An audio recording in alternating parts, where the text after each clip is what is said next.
picture this: a 6'2" Navy SEAL who's just reveling in his victory, receiving the certification to officially be able to call himself one. He's been through hell and back to earn this. He's convinced that what he's endured as a SEAL has prepared him with the ultimate mindset to conquer anything. He's sweat and ran and jumped and traversed through water only on 4 hours of sleep at times. And then, in the blink of an eye, he's in a battle surrounded by mean and scary-looking Spartan soldiers. The men are kind of similar, yet very different, than his SEAL comrades he got so close to during training. After all, his superiors drilled it into their heads that this brotherhood was essential to winning.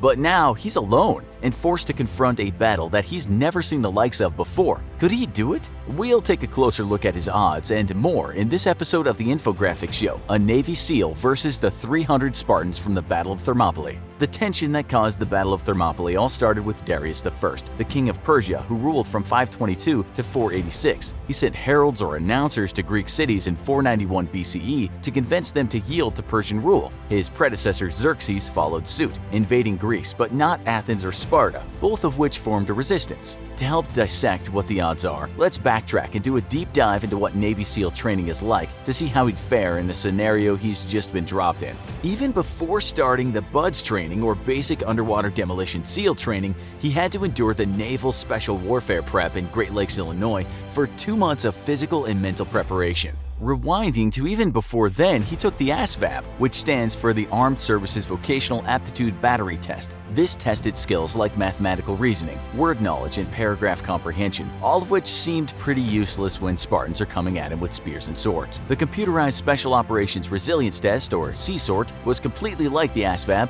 but at least a bit more useful. This test was designed to determine his mental toughness, something that a paper study guide couldn't possibly help him with. The CSORT was designed to see how he'd hold up in stressful situations, and if he could employ different tactics to get through them, like self-talk and breathing. He passed that, and he'll certainly need that resilience now. The CSORT also aimed to vet our personality traits and see who was the fittest. While his SEAL Brotherhood was made up of different types of personalities, there are certainly personality traits that give candidates like him an edge over the others, the most important of which was resilience. It didn't stop there. Of course, he wanted to master the Navy SEAL training, but he had to prove that he could do the 500-yard swim in 12 minutes and 30 seconds, 42 push-ups in 50 seconds, 52 sit-ups in 2 minutes, curl-ups, and 1.5-mile run in 9 minutes and 30 seconds. The surf passage test he went through during BUDS is etched into his memory too. He distinctly remembers the clothes that clung to his tired body as he held heavy paddle inflatable boats through the waves at the Silver Strand Beach in San Diego. So if this battle's got any serious water to trek through, he can do that.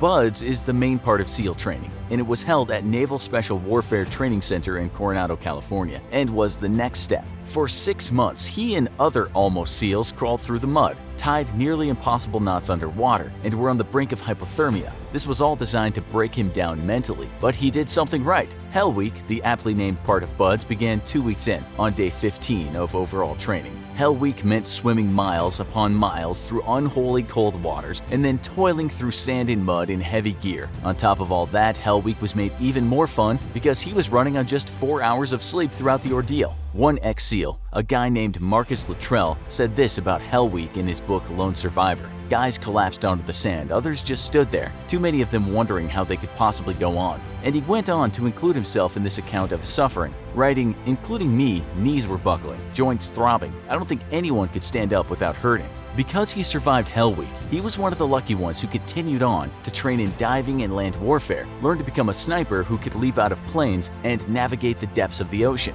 Sniper school lasted 3 months and was made of 12-hour days without any off days. Training was broken up into 3 parts. The first month was focused on technology, digital photography, and satellite communications. The second focused on mastering camouflage and stealthily navigating through prospective enemy turf. The last leg was focused on sharpening his focus and perfecting marksmanship methods. But he was one of the few who made it through Hell Week and BUDS, generally because about 70% of their peers just straight up quit. Ringing that bell signifies utter defeat. Okay, so it's pretty clear being a Navy SEAL gives him an edge over the average Joe on the street. But these are the Spartan 300 we're talking about here. It's looking like less of a battle and more like a heavy defeat, and here's why. Well, for one, it's him against an army of 7,000 Greek soldiers, 300 of which are Spartans. And these men have primed since they were 7 years old. Yeah, that's right. When he was still in first grade coloring and really nailing down this whole reading thing, Spartan boys were sent off to enter a weird-sounding thing called an agoga, where these tinies were subjected to awful circumstances. Think of the way training tried to break him down mentally, but happening as a wee tyke.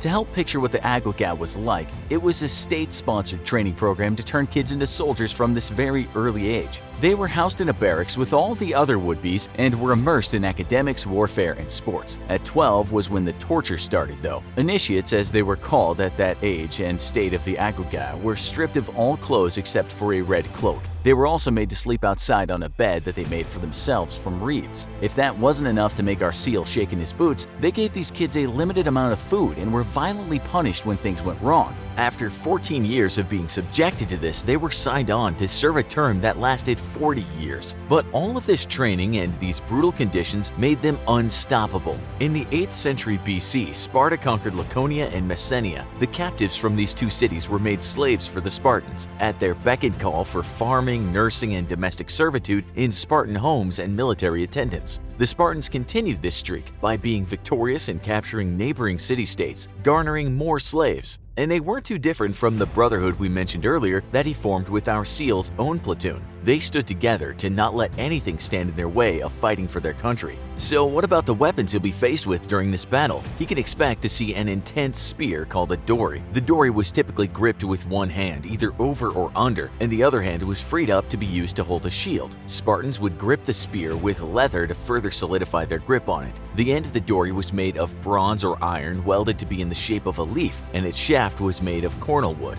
a wood so dense that it sank in water. The end of the dory had a sauroter, a spike that helped the spear stay upright when propped up, or was the alternate end they used when the spearhead broke off for whatever reason. Spartan hoplites also used a schipos, a short sword that was considered their secondary weapon. Its iron blade was typically 12 to 18 inches. The schipos was advantageous to the Spartans because it could be easily thrust through their opponent's shields and armors. The typical spots being aimed at during battle with the schipos was the groin and the throat. The kopis, a thick curved iron sword, was another option as a secondary weapon. Although typically used as an axe rather than a sword, its victims suffered from messier wounds as opposed to the cleaner hole made by the weapons we've already gone over. Finally, we can't discuss Spartan weapons without mentioning the shield, which of course could be turned upwards when used during defense, but its multiple other uses include stunning the opponent and knocking them down. Because it was so heavy at 30 pounds, it was used to just club the opponent and they'd be hurt just by the blunt force of the trauma. So while we wanted him to survive this battle, it looks like our SEAL's chances to win are just too slim this time, and he might just kick the bucket. If you agree and think the Spartans would win, then click this video over here. Or if you disagree with our assessment and think the SEAL would have taken it, then click on this video over here instead.